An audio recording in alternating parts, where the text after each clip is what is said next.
You know, the software you use every single day, it's not built from scratch. Nope. It's actually assembled from hundreds, maybe even thousands of different pieces of code from all over the place. This creates this huge invisible network, a supply chain for software. But what happens when someone poisons that chain? It's a pretty simple question, right? But the answer is anything but. Today, we're going to pull back the curtain and look at two huge software supply chain attacks. They're going to show us just how this invisible threat works. First, though, let's get on the same page about what we're actually up against. Just look at this. Think of it like a giant spider's web. Every single dot is a piece of code, some project that a person somewhere is taking care of. The app on your phone might only use a few of these directly, but those pieces depend on other pieces, which depend on even more. It's this massive, sprawling network, and a single weak link, one tiny vulnerability in some obscure corner, can cause a domino effect across the entire system. Now here's the really sneaky part. Attackers aren't coming after you directly. Oh no, they're way smarter than that. They go after the software you already use and trust. They basically poison the well because they know that eventually we all have to drink from it. It's an incredibly stealthy and brutally effective way to get into a ton of systems all at once. So, our first case study is a perfect example of this. This attack isn't about changing the software's code at all. It's about messing with the journey it takes to get to you. Let's take a look at what happened to Notepad++, one of the most popular code editors on the planet. The whole thing was just simple and deadly effective. Okay, so, step 1. The attackers broke into the web hosting provider for the Notepad++ website. Step 2.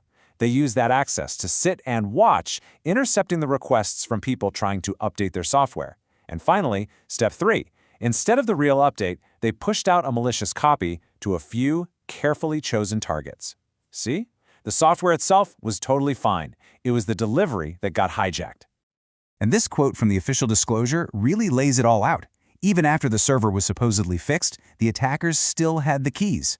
They could just sit there in the middle of the traffic, picking and choosing who to target, in this case financial and telecom companies in East Asia, and the main developer had no idea. They weren't just hijacking any old delivery truck, they were picking their targets with surgical precision.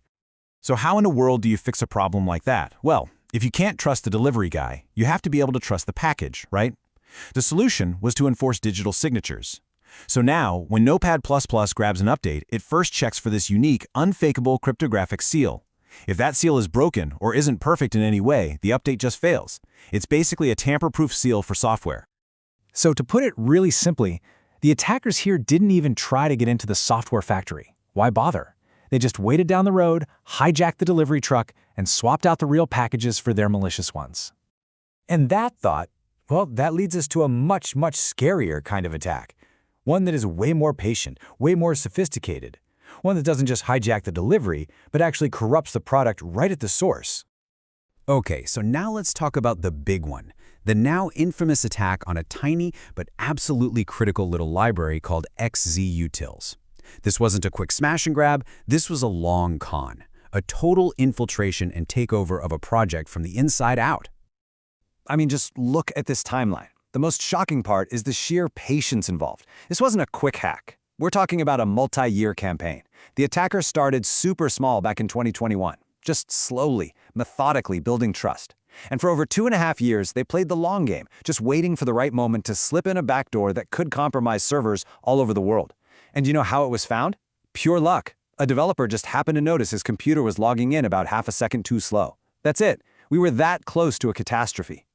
And the sheer audacity of how they did it is just mind-blowing. They basically weaponized being a good software developer. Every single malicious move was hidden inside a seemingly helpful suggestion. Hey, let's move to GitHub, it's more modern. Boom, they get control. Hey, we should add more tests to improve quality.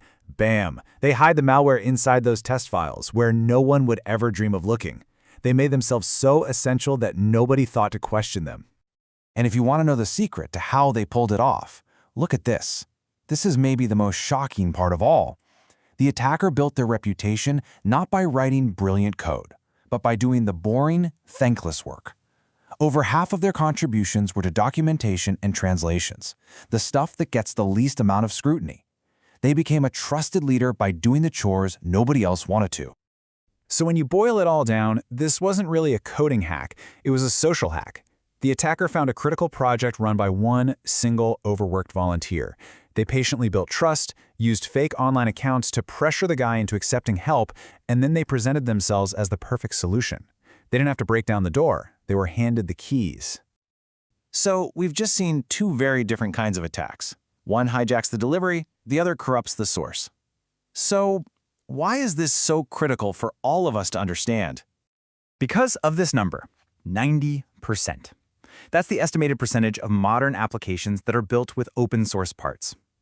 Think about that. Our entire digital world, from your banking app to critical government infrastructure, it's all built on this shared foundation. We're all downstream from projects just like XEUtils. And that's the great paradox here, isn't it? The whole system works because of the incredible power of community and volunteers maintaining this stuff in their spare time, but that's also what makes it so incredibly fragile.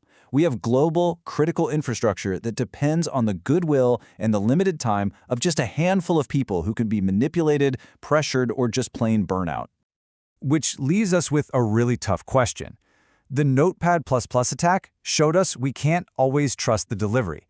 The XEUtils attack showed we can't always trust the source. So, in a world built on code from strangers, how do we actually verify who we can trust? There's no easy answer, but understanding the threat, that's the first step.